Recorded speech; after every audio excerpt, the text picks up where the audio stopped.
Tonight, more local Maryland leaders are putting their foot down to hit pause on bringing in new data centers. And it's a trend we're seeing across the DMV. Residents and lawmakers are balking on permits and sometimes even issuing multi-year moratoriums. We have team coverage tonight. We are hearing from Virginia's governor about a huge energy merger to help power more data centers, and we're looking at the latest move in Maryland to rein in development. So we're going to go to Maryland Bureau Chief Brad Bell for that story first. Brad?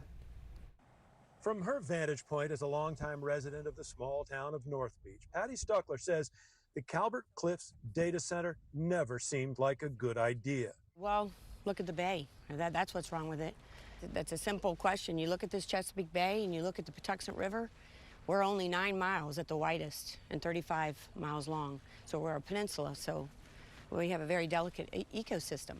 But by the time residents found out last February about plans for 3 Amazon data centers here on the vast property of the Calvert Cliffs nuclear power plant, the project was well on its way and had the support of the county commissioners. Well, eventually, the county and company created a website with detailed plans and held community meetings, but opposition only grew. That just erupted a firestorm here in the county, and it was just absolutely crazy.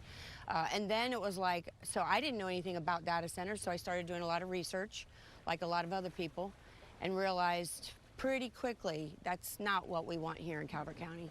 Then came the June primary election. The 3 incumbent county commissioners who still opposed a data center moratorium all lost. Stuckler ran and won. Then last week, the big victory for data center opponents.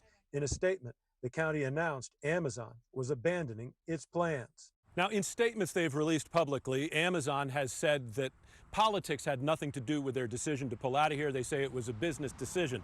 But clearly, with the change in the makeup of the county commission, the path forward would have been much more difficult for this data center.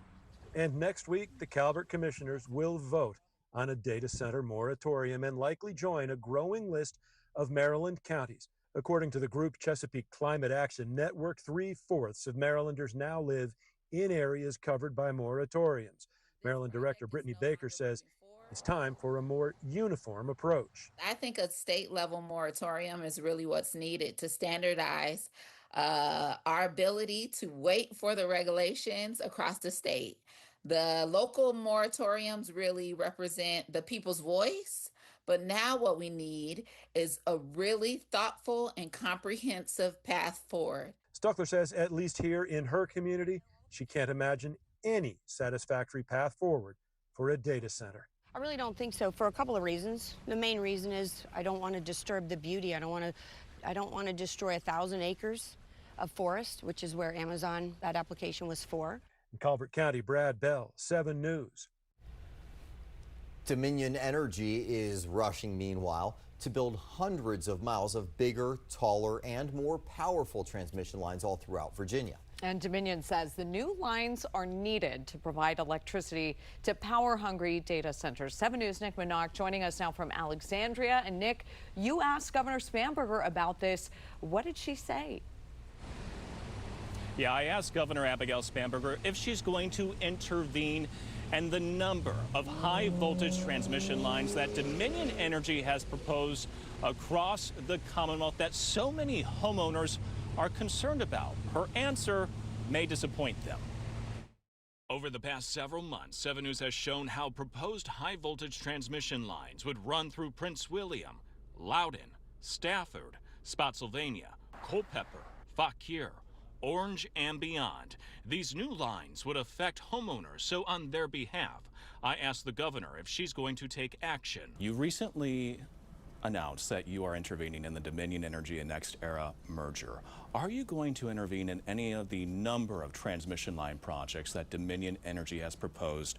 We've covered the Golden to Mars project, Valley Links Joshua Falls to Yeet, the Kraken, the Nokesville to Bristow, Valley North, and there's a number of transmission line projects in the works in Fauquier County right now. We've spoken to residents who are very concerned that some of these lines go through their property, through their backyards, their front yards. My current stature as it relates to other SCC cases is that I do not intend to intervene in other SCC cases. The reason that I took the far more aggressive step of intervening in the merger case is because becoming a party to the case allows us access to all of the paperwork filed related to that case.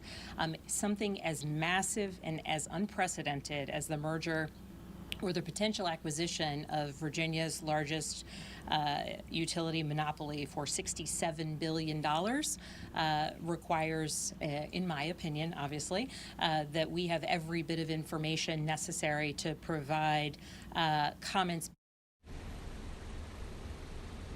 Now, I asked the governor, is she going to issue a statewide moratorium on new data center development? The short answer is no. The governor explained that she feels local governments, counties and cities should have the ability to welcome data centers or not. Back to you. Well, Nick, what about this? Virginia is on the PJM electrical grid that serves the East Coast. Are the Commonwealth's energy needs impacting other states? You would think there might be some sort of effect here. Yeah, they are. Virginia has more than 600 data centers. More are on the way. And right now, Virginia is the #2 energy importer of all 50 states, sometimes #1, and #1 right now is California. So Virginia brings in a lot of its energy from out of state. That means they're getting their energy from Pennsylvania, West Virginia, and a lot of these high voltage transmission lines are going through Ohio, they're going through West Virginia, and they're going through Maryland to bring energy right here in Virginia. So some localities in Maryland may have put moratoriums on data centers, but they still are being impacted by data centers in Northern Virginia because those transmission lines are going through their communities. Reporting live in Alexandria, Nick Minock, 7 News.